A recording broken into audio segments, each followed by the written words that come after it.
Hello friends, welcome to my channel Pharma Learnings. In today's presentation,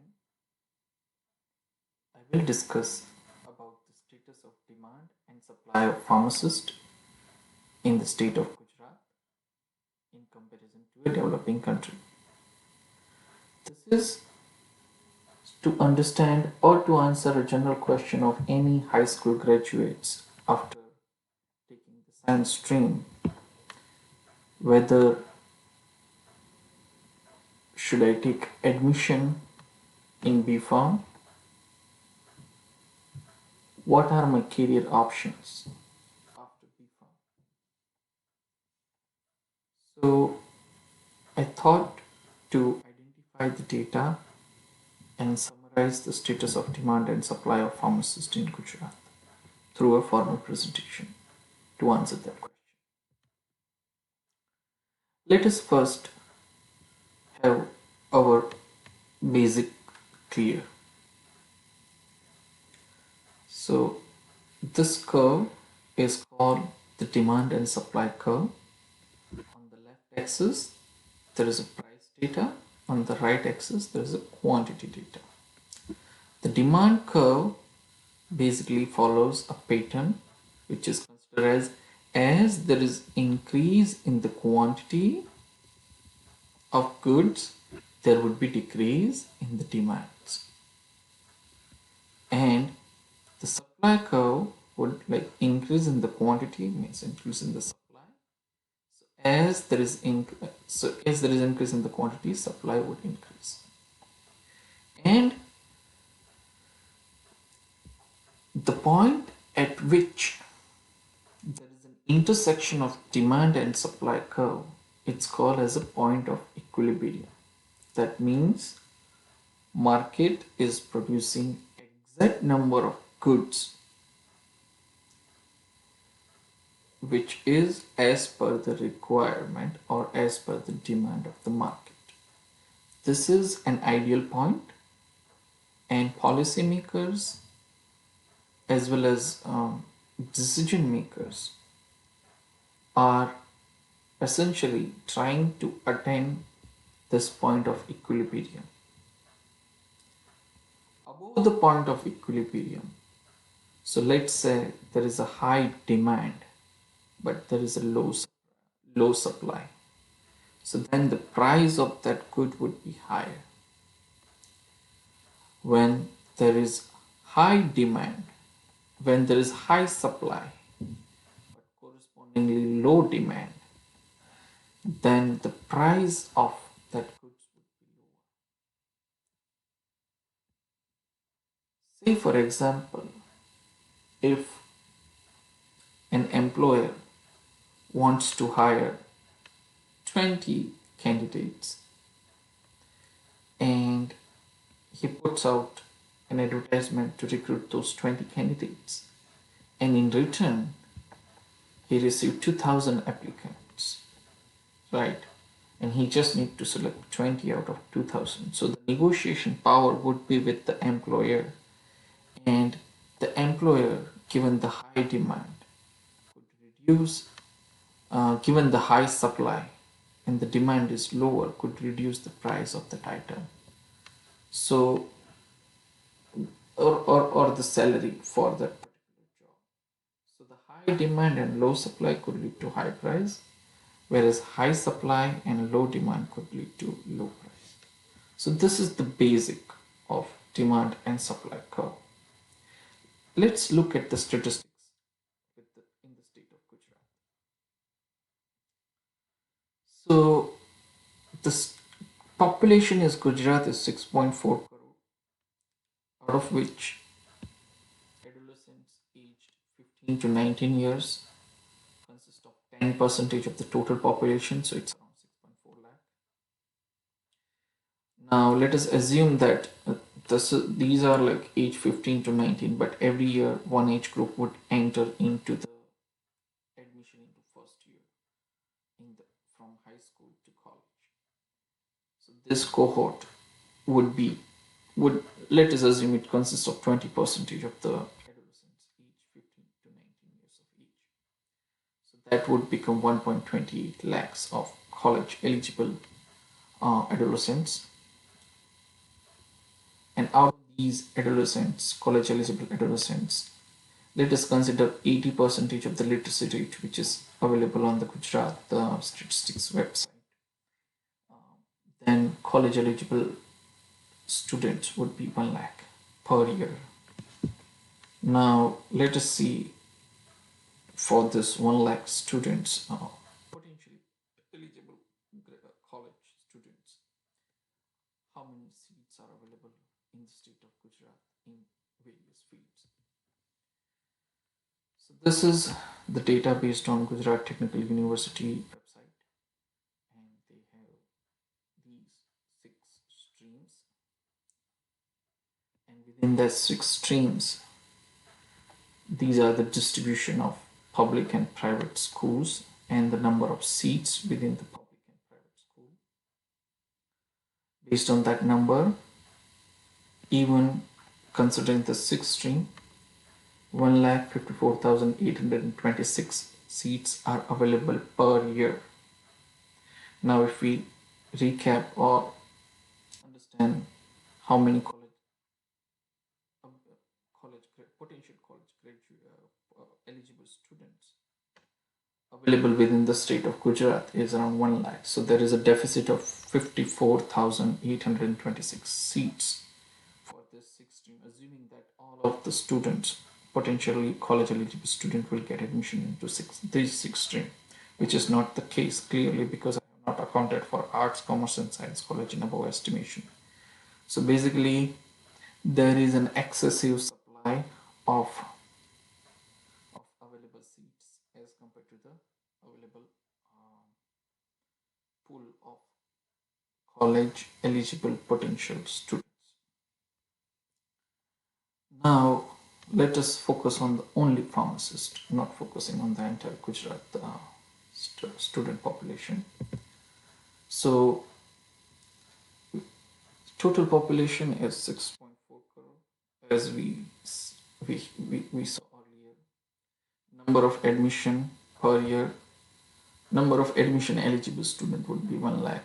Let us say for them, for the 1 lakh of the cohort, 71 pharmacy schools are available in the state of Gujarat, and out of that, based on that calculation, we have 71 schools per 1 lakh adolescents. So approximately 6. And number of potential seats, as we see from the Gujarat Technical University website, these are 6,140 potential seats. So approximately 6 seats per 100 adolescents or college eligible students. This is pretty high number for any streams to have an entry on in a particular stream. When we see the distribution, when we are comparing with the pharmacy school with respect to the United States of America, we can see that the distribution of public versus private institute is very different. Say for example, Gujarat have 5 seats out of as 5 government or public college, as compared to United States where they have 69 public universities and 75. They still have higher number of private college, but the distribution of private and public school are relatively similar. But here the distribution of government versus private school is highly uneven. It is skewed towards private schools. So basically the cost sharing of education, pharmacist education, where the government is also spending a significant amount, is limited to only 5 schools, whereas 66 schools where the cost sharing for education would belong to only students and their family. So there is unequal share. So there would be upfront cost of education would be higher in the state of Gujarat. Now, when we are looking at the numbers at Indian and as at a country level, we see that the number of pharmacist course increased to 2,62,698 in 2019-20 as compared to only 2 lakhs for 4,951 seats in 2018-2019. And the number of institutes also increase, roughly about 1,000 institute increase in the calendar year of 2019-20 as compared to calendar year of 2028-19.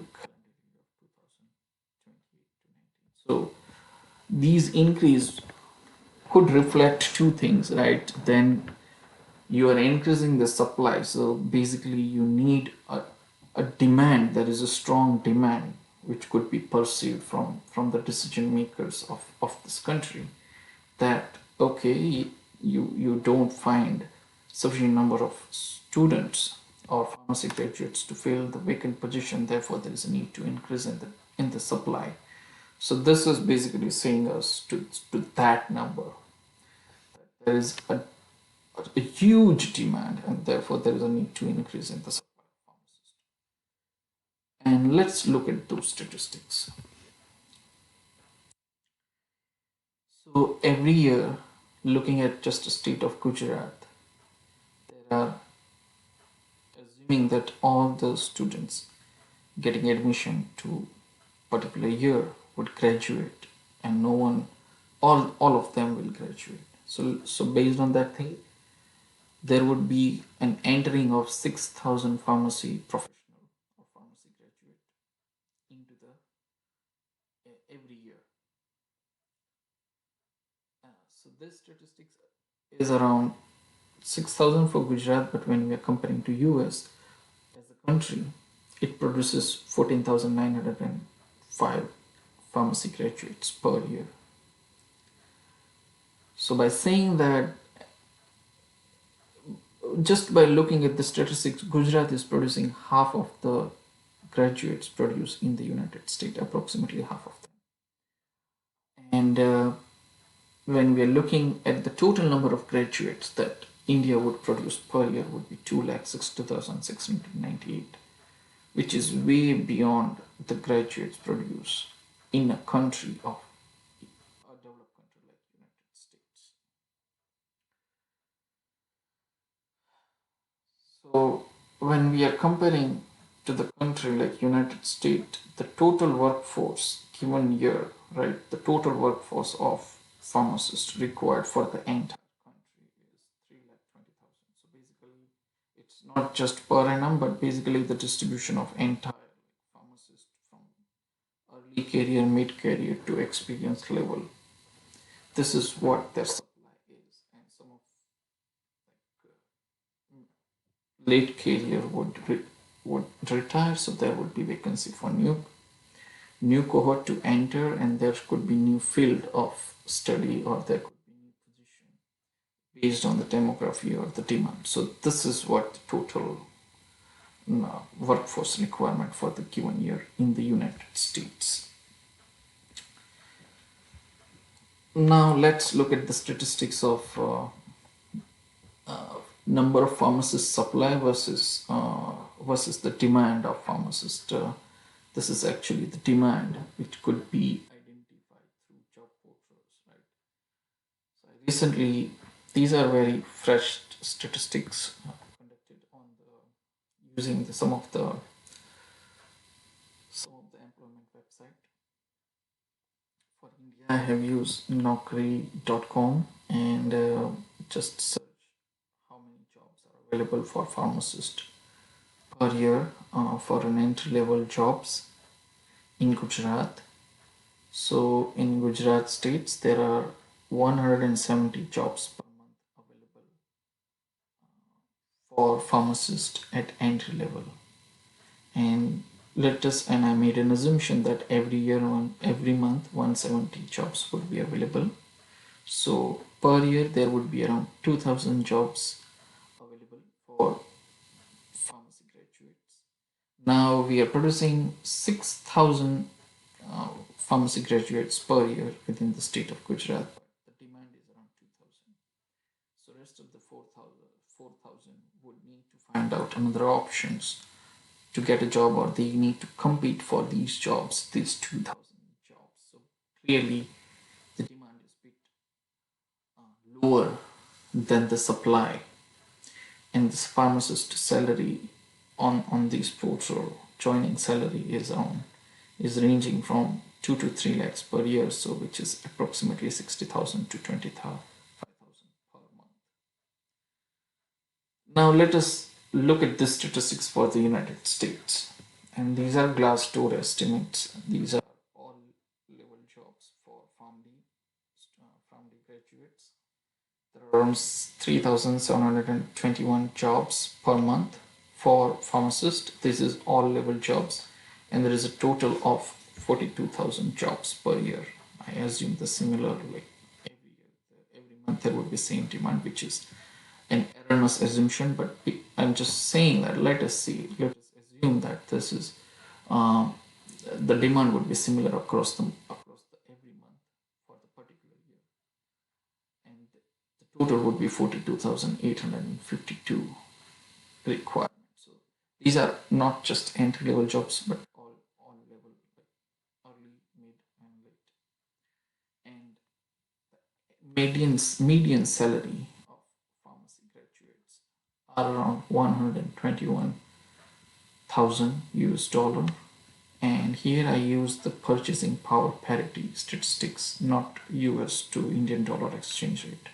Purchasing power parity is basically utilized when how much power is to buy the routine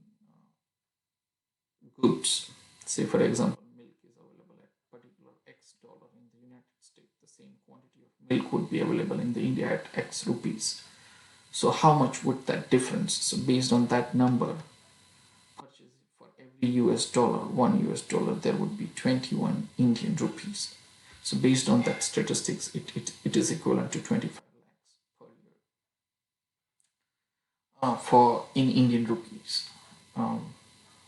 To just convert this salary, which is way above the salary which is offered to the Indian graduates. So now just recapping to the demand and supply curve of pharmacist. Basically, for even Gujarat or Indian perspective, the supply is in surplus versus demand is a bit lower, and therefore there is decline in the price. And this has various ramifications to the future of pharmacists as well. So to conclude regarding the demand and supply of pharmacists in India, at the level of B-Pharm, demand is lower and supply is higher. And in the next video, I will present the ramification of this demand and supply curve, and how can we, what are the policy initiatives are required to shift the market to the point of equilibrium, which is an ideal condition for the case of